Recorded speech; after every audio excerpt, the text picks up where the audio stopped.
ஆமாம் ஆமாம், இப்போ தான் ஆரம்பிக்கிறேன்.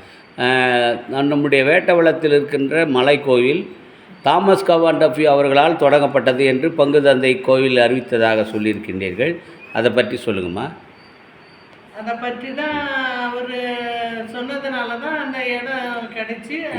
பங்கு தந்தை உங்களுக்கு அறிவிப்பாக சொன்னார். என்னென்ன பங்கு தந்தை எங்களுக்கு பிரசங்கத்தில் அறிவிப்பு என்ன சொன்னாருன்னாக்கா, இந்த மாதிரி அவரும் அதுக்கு பாடுபட்டு அரும்பாடுபட்டு அந்த இடத்த வாங்கி அந்த கவான் டஃபி தான் வாங்கியிருக்கிறார் அந்த இடத்த வாங்கி அதுக்கு பிற்பாடு உத்தரவு கிடைச்ச பிற்பாடு அந்த ஆலயத்தை கட்ட உத்தரவு கொடுத்தாரு. அவர் ஆரம்பித்தார்.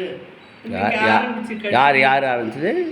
தாமஸ் பங்குல அவர் சொன்னதுனால அவங்க பங்குல இருக்கிறவங்க யார் அப்பெல்லாம் இருந்தாங்களோ அவங்க அந்த வேலையை பொதுமக்கள் பெருமனுஷர் ஆரே மணியக்காரர் இவங்க எல்லாம் உத்தரவு கொடுக்கணும். இல்லை, அதான் அதுக்கு முயற்சி எடுத்தவர் நம்முடைய தந்தை.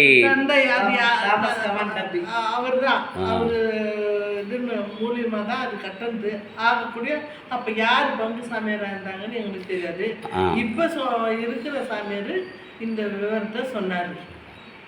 இப்போ வேறொரு பங்கு சாமியார் இருந்த போதும் தாமஸ் கவான் டஃபி தான் இந்த மலையில் ஒரு உருவாக்க வேண்டும் என்று அது அரசு உத்தரவுலாம் வாங்கி விஓட்லாம் வாங்கி அதை அனுமதி பெற்று தந்திருக்கிறார். ஆமாம்.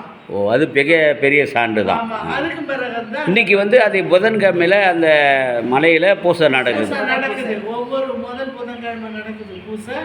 வருஷத்துல ஜனவரி 2ஆம் தேதி மலை கோயிலில் பிரகலமாக மக்கள் எல்லா ஊர் ஜனங்களும் வருவாங்க. பூசையை நடத்திட்டு அதுக்கு பிற்பாடு தேர் பவனி வெளியே சுற்றுப்புற லட்சக்கணக்கில் பூசைக்கு பணம் கட்டுறாங்க. பூசை இப்போ நன்றி எழுதல் பூசைக்கு கட்டுறாங்க. எல்லாம் வராங்க, மக்கள் வராங்க. அப்போ இது தொடங்கி வைத்த டஃபி சாமியாருக்காக அவருடைய நினைவை நீங்கள் நினைத்து பார்க்கின்றீர்களாங்க? நாங்கள் நினைச்சு பார்க்குறோம். அதில் பழையவங்கெல்லாம் போயிட்டாங்க. அவங்க இருந்திருந்தா அவங்க ஒரு ஜபத்தில் வேண்டிக்குவாங்க. அவங்க எல்லாம் செத்துட்டாங்க. அவருடைய அனுபவப்பட்டவங்க எல்லாம் இல்லை. இப்போ அவங்களுடைய மக்கள் பேர பிள்ளைங்கெல்லாம் இதெல்லாம் பற்றி அவங்களுக்கு அக்கறை கிடையாது. எங்களுக்கு தெரிஞ்ச அளவுக்கு சொல்கிறோம். இந்த அப்பா விஷயத்தை அது மாதிரி எல்லாம் பண்ணாரு அவரு. அது இப்போ போடா என்னாரம் வாடா போடான்னு சின்ன பிள்ளை தானே அப்பா. நன்றிம்மா.